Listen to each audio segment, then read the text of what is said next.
আপনার প্রতিদ্বন্দ্বী প্রার্থী অর্থাৎ বিএনপি প্রার্থীর সাথে তার লোকজনের সাথে আপনার সংঘর্ষের ঘটনা ঘটেছে, সেখানে এনসিপি কিভাবে জড়ালো? হ্যাঁ, এটা ভেরি ইন্টারেস্টিং।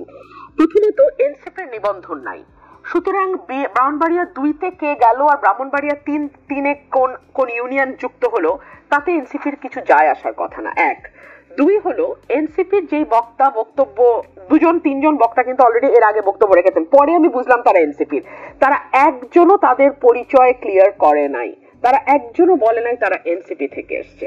3 হলো যেটা আমি পরবর্তীতে গিয়ে বুঝতে পারলাম, যখন আমি তাদের 14-15 জন বক্তব্য দিয়েই যাচ্ছে এবং কমিশন বুঝতেও পারছে না কারা কথা বলছে, কোন পক্ষে কথা বলছে। বারবার ইলেকশন কমিশনের সচিব জিজ্ঞেস করছেন যে আপনারা আসলে কোন পক্ষে, আপনারা কি ইউনিয়নগুলো 3-এর রাখার পক্ষে না 2-এ আনার পক্ষে, তারা সেটাও খুব স্পষ্ট করে বলছে না। তখন একটা পর্যায়ে গিয়ে আমি যখন কথা বলার চেষ্টা করি তখন আমাকে ফিজিক্যালি অ্যাসল্ট করার চেষ্টা করা হয় এবং তার জবাব আমি শক্তভাবেই দিই ওখানে। সো এখানে যেটা হয়েছে, এখানে শুধুমাত্র এনসিপির নেতা কর্মী তো ছিল না, এনসিপির ছিল হয়তো 2-3 জন। ব্রাহ্মণবাড়িয়া 3-এর যিনি সম্ভাব্য প্রার্থী তার লোকজন সেখানে হামলা করে আমার লোকজনের উপরে এবং আমার লোকজন পাল্টা জবাব দিয়েছে। সো আপনার বিরুদ্ধে সুনির্দিষ্ট অভিযোগ ছিল যে আপনি গুন্ডা পান্ডা নিয়ে এসেছেন, আসলে কি? না, আমি তাদের বিরুদ্ধে বলেছি, আপনিও বলেছেন, তারাই বলেছে, পান্তা পার্টি বলেছে। আমি বলেছি, তাদের কে কথা বলেছে, তাদের যে ক্যান্ডিডেট সে তো মিডিয়ার সামনে কথাই বলেনি। উনি তো একজন ব্যবসায়ী, উনি তো পলিটিশিয়ান না সেই অর্থে, হি ইজ আ বিজনেসম্যান। তো আমি কথা বলেছি মিডিয়াতে এবং আমি বলেছি গুন্ডা যদি আনা কেউ চেষ্টা করে, কেউ যদি মনে করে সে ওইভাবে সে রায় পরিবর্তন করবে, ভয় দেখাবে, ইসি কে ভয় দেখাবে বা অন্য কোনো প্রতিষ্ঠানকে ভয় দেখাবে, মানে যে করেই হোক তারা ম্যানিপুলেট করার চেষ্টা করবে, আমি তার জবাব দেব। এবং আমি এখনো বলছি, আমি একবার আমার স্ট্যান্ড থেকে সরে আসি নাই। আমাকে আপনি যদি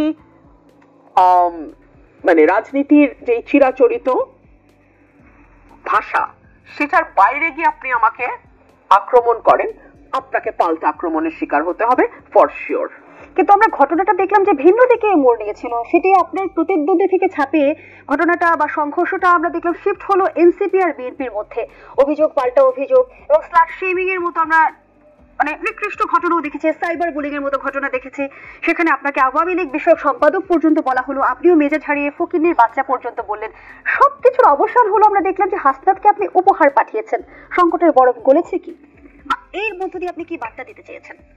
আমি একটা বার্তা খুব পরিষ্কার ভাবে কিছুদিন আগে একটা টেলিভিশনে দিয়েছি।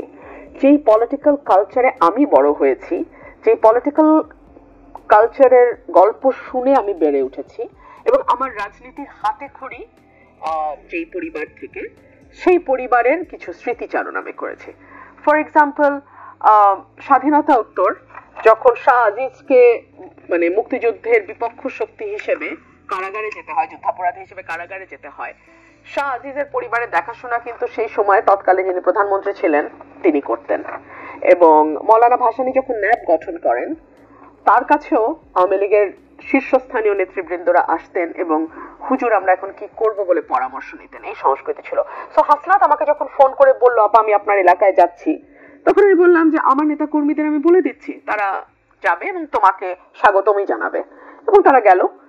আর যখন হাসনাত জিজ্ঞেস করলো আপা আপনার এলাকা থেকে আমি কি কি নিতে পারি, মানে ব্রাহ্মণবাড়িয়ার স্পেশালিটি কি, তখন আমি ছানামুখী পাঠিয়েছি, যেটা আমার ব্রাহ্মণবাড়িয়ার জিআই প্রোডাক্ট, স্পেশালিটি ছানামুখী মিষ্টি, ওটা পাঠিয়ে দিয়েছি।